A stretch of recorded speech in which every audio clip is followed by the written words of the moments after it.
Bom dia, sexto ano, tudo bem? Vamos lá. Hoje a gente vai estar trazendo aí um novo conteúdo, tá?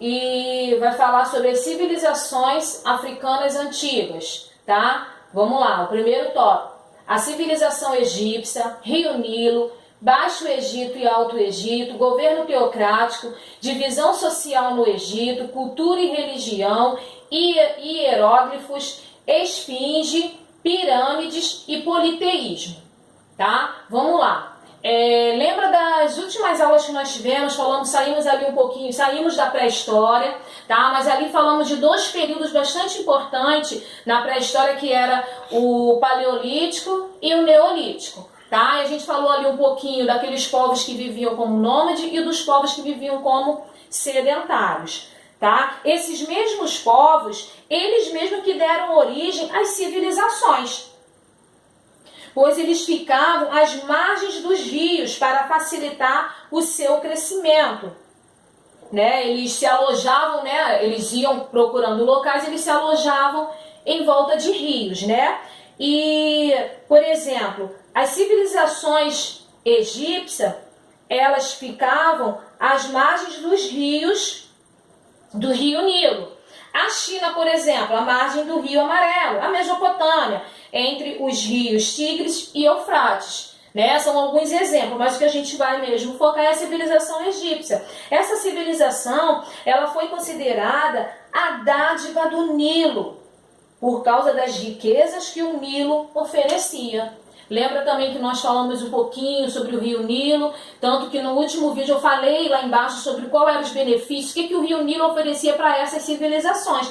É exatamente isso, são as riquezas que ele tinha através das cheias, ok? Então vamos lá. Em tempos de cheias, o Nilo ele transbordava e irrigava a terra, deixando o humus, que servia como fertilizante.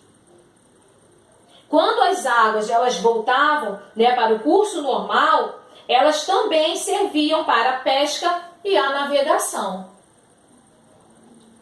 Também dentro do Egito, tinha lá, dentro do Egito ele era dividido em dois reinos, Baixo Egito e o Alto Egito. Esses dois reinos que eram divididos, cada um deles tinha um líder, né? Tinha alguém que dominava. Mas ao passar do tempo, né, em 3000 a.C., esses dois reinos eles se uniram e se tornou um reino só, né? Então daí, quando o Egito ele se torna um reino só, surge a figura do rei, né? Surge a figura do faraó, tá? Então esse faraó ele fica sendo a autoridade máxima dentro ali do Egito, né? Se torna a autoridade máxima, né? Ele é o governante supremo da época, né? E também o governo dele ficou conhecido como um governo teocrático. Por que um governo teocrático, professora? Porque simbolizava que ele era o próprio Deus ou era um enviado de Deus, ok?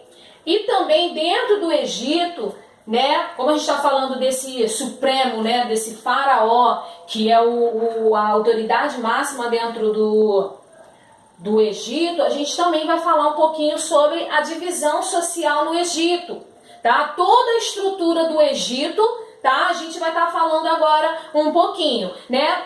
Dentro desse tópico, né, muitos tópicos bem pequenininho, tá? Que tá lá na página do livro de vocês, na página 222. Ali vai estar falando tudo aquilo que eu vou estar citando agora, ok? Então vamos lá. Faraó, além de rei, ele era considerado o chefe do exército. Temos também os nobres. Era um segmento social muito diversificado, sendo representado pelos familiares do faraó. Eles eram os altos funcionários e senhores de terras, né? Também temos ali os sacerdotes. Eles eram dedicados à religião egípcia, onde detinham conhecimento amplo dos deuses e seus rituais. né? Também temos ali o vizir, né, que eles controlavam a arrecadação de impostos, fiscalizavam as obras públicas, presidia o Tribunal de Justiça. Também tinha aí os guerreiros. Os guerreiros, eles defendiam, tá, e auxiliavam a manutenção de paz, tá? E também temos aí os escribas. Deixa eu falar um pouquinho dos escribas. Os escribas, na época, eles eram os intelectuais, tá? Como nos dias de hoje a gente vê algumas pessoas, né, que têm uma inteligência fora do normal e a gente chama essas pessoas, né, são os intelectuais. Então, hoje temos muitos intelectuais bastante renomados, mas naquela época eles eram chamados de escribas, porque muitos egípcios daquele momento ali, eles eram analfabetos, né? Muitos não tinham ainda, eles não sabiam ler, né? Eles eram analfabetos. E os escribas, eles dominavam a escrita.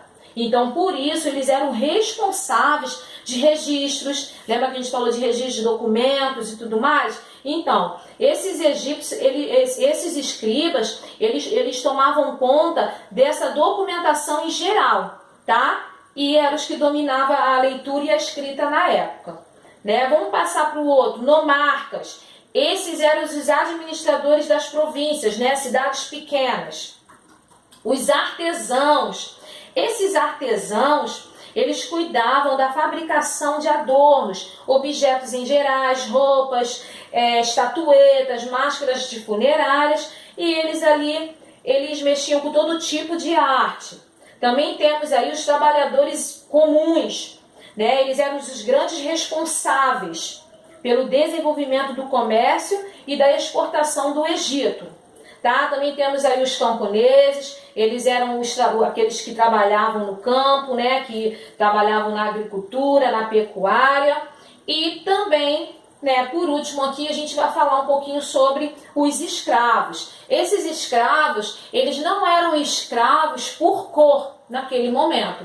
Não era um racismo, não era um preconceito por conta, né, da cor. Ali eles se tornavam escravos por causa da criminalidade, porque eles cometiam crimes, alguns delitos naquela época, então por isso eles se tornavam escravos. Também tinha os escravos por dívidas, por fazerem muitas dívidas, não ter como pagar, se tornavam-se escravos também.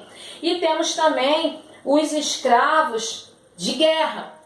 Né, os escravos de guerra era que naquele momento, né, havia-se aquela expansão de território, e quando eles dominavam o território, aqueles que faziam parte do território da qual eles dominavam e se rendiam, eles eram trazidos, né, para dentro do território daquele que venceu, e eles vinham como prisioneiros. Então por isso eles se tornavam prisioneiros de guerra, ok? Não tem nada a ver com escravidão no sentido de cor, tá? E também, né, vamos falar um pouquinho da cultura e da religião dentro do Egito, tá? Temos ali a hieróglifos, né, que é a principal escrita do Egito, tá? Como é que eu posso explicar essa escrita, né? Porque o nome não é tão né, familiar para nós, mas como é que eu posso falar dessa escrita? Ela pra gente nos dias de hoje seria como símbolos, como desenhos, ok? E também tinha aí os monumentos, né, que é o Esfinge e as pirâmides. Inclusive essas pirâmides, essas pirâmides, ela era pirâmide da qual, quando os faraós e os egípcios nobres, né, que faziam parte da nobreza, quando eles, né, morriam, quando eles faleciam, né, pegava-se, né, o corpo para colocar dentro dessas pirâmides, e também dentro dessas pirâmides colocava-se também os seus pertences, né, da qual os faraós, né, eles colocavam esses pertences porque era a riqueza deles, né, e porque também eles acreditavam em uma imortalidade da alma, no retorno da alma ao mesmo corpo. Então, por isso, quando eles retornassem nesse mesmo corpo, eles iriam usufruir das riquezas da qual estava ali junto com eles, tá? E também, né, os egípcios daquela época, eles eram politeístas. Por que eles eram politeístas, professora? Me explica o que é isso. Eles serem politeístas é porque eles adoravam a vários deuses. Por isso eles eram chamados de politeístas, pela adoração a vários deuses. Entende? E aí, dentro dessa religião, né, junto ali com o faraó, com toda a sociedade ali, eles acreditavam nessa imortalidade, né, que eles iriam retornar ao mesmo corpo, tá bom? E é só até aqui, tá? Esses tópicos que eu separei foram uns tópicos bastante relevantes dentro do conteúdo.